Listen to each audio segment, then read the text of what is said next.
હર હર મહાદેવ દોસ્તો, સ્વાગત છે તમારું અમારી આ ચેનલમાં, જેમાં અમે લઈને આવીએ છીએ અવનવી વાર્તાઓ, કવિતાઓ અને સુવિચારો. અમારો ધ્યેય ફક્ત એટલો જ છે કે અમારા શબ્દથી તમારા લોકોની જિંદગી સુધરી શકે એવી વાતો લઈ અમે અહીં આવ્યા છીએ.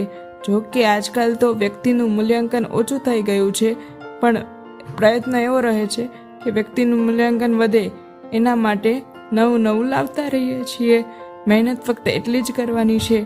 તમને અમારા સુવિચાર, અમારી વાર્તા અથવા અમારા કોઈ પણ શીર્ષક પરથી તમને કંઈ શીખવા મળ્યું હોય તો તમે તમારા જીવનમાં ઉતારજો અને તમારા મિત્રો અને પરિવારજન સાથે શેર કરજો.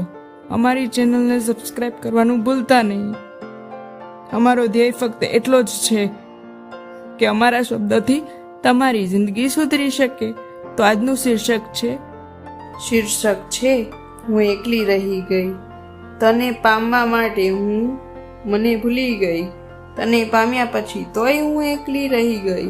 તારો સાથ ભરપૂર આપ્યો તને, તો પણ તારા સાથ વિના આમ હું એકલી રહી ગઈ.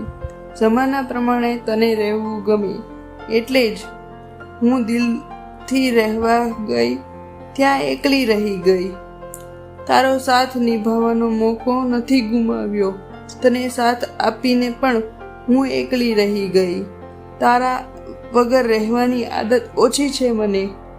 હું તારી સાથે રહીને તોય એકલી રહી ગઈ. તારા વિના મને ઘડીએ ના ચાલે, તો પણ તને ખુશ જોવા માટે હું એકલી રહી ગઈ.